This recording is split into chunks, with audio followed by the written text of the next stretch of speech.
My name is Claudia. I am 34 years old. I am a housewife. I have 3 children and a husband. I love my family. My life looked perfect. My house was clean. My children were healthy.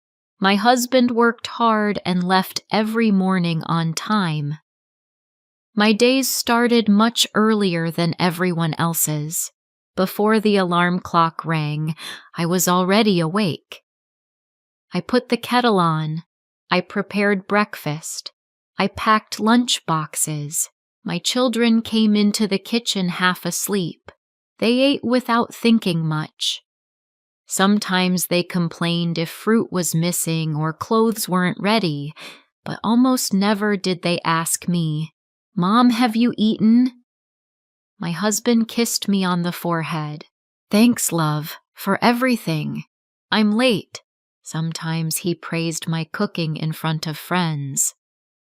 "How well your wife cooks," they said. He smiled proudly. He never saw that I had slept 30 minutes less to make that lunch. My house looked perfect. Clean rooms, folded clothes, food on the table. People admired it, but no one saw the invisible cost. Because I knew. I was always available. I always said yes. I always fixed everything. I just didn't know how to stop without feeling like I was failing everyone. I had things I loved, but I paused them. Reading novels at night, walking without rushing, taking online courses. Every day I told myself, when things calm down, I'll go back to that. But calm never came. My own sister, Marcella, lived across the city with 2 children and a busy life, or at least that's what she always said. "Oh, Claudie, I'm so busy. I have no time. I'm exhausted." I listened to her while washing pots or folding clothes. "What happened now, Mars?" I asked. "Tomorrow? I have a work meeting. My kids get out early. Can you watch them?" That little while always became hours. I looked at my tired body, my mental list of tasks, and said what I always said. "Yes, send them over." Marcella smiled. "You always save me. You're good at everything." It sounded like a compliment. But deep down, it was a sentence. "You can handle everything, so I will leave more for you." When the kids' school asked for a special donation, she called again. "Clau, could you make something for the class? You're at home anyway." And when there was a birthday, people wanted it at my house. It's clean, nice, and cozy. Marcella said she would help. Most of the time, she didn't.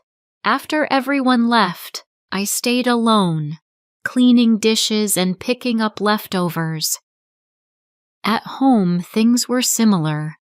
I loved my husband and children. They weren't bad people, but habit had made them expect me to do everything. "Mom, I need red cardboard for school," said one child. "Mom, can you make something to share?" said another. "Did you wash the blue shirt?" asked my husband. No one asked, "Are you okay? Do you have time?" I pulled out a mental notebook. Red cardboard, something to share, wash shirt, go to the bank, reply to Marcella, prepare lunch, remember parents' meeting. And I did it all, always.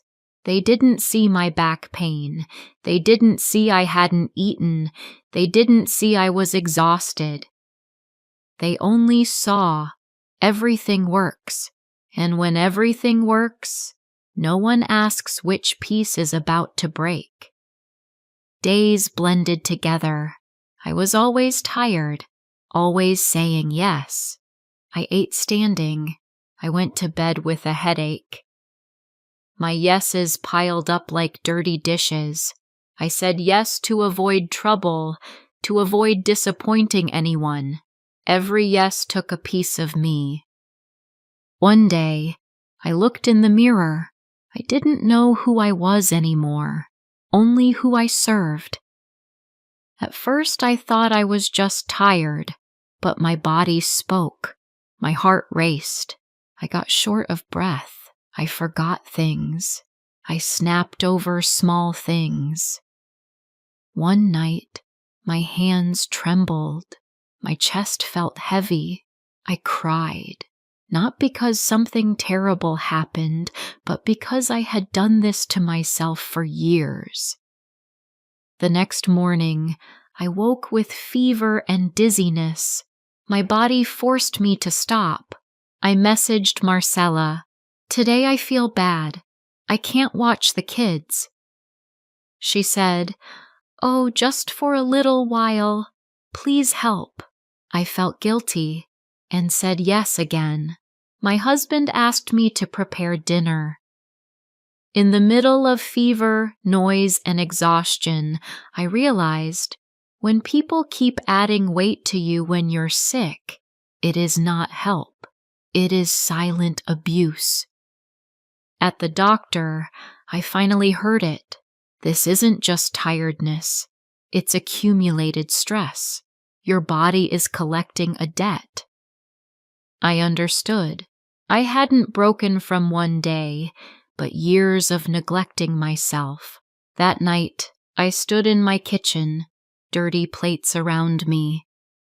I hadn't eaten calmly I couldn't remember, and I promised, I have always been there for everyone, except me. That will change. The next day, I said to my family, I'm very tired. Things must change. We shared responsibilities, dishes, laundry, simple dinners. I asked for 1 hour a day for myself. Slowly, things shifted. When Marcella called, I said, "Today, I can't." She called me selfish. I said calmly, I'm not selfish. I was sick because I never thought of myself. We hung up. I felt relief. I walked alone sometimes. I read again. I took my course. I didn't stop being kind. I just stopped being last. Saying no to what destroys you is saying yes to life. So I ask you, where are you on your own list? Are you first or last?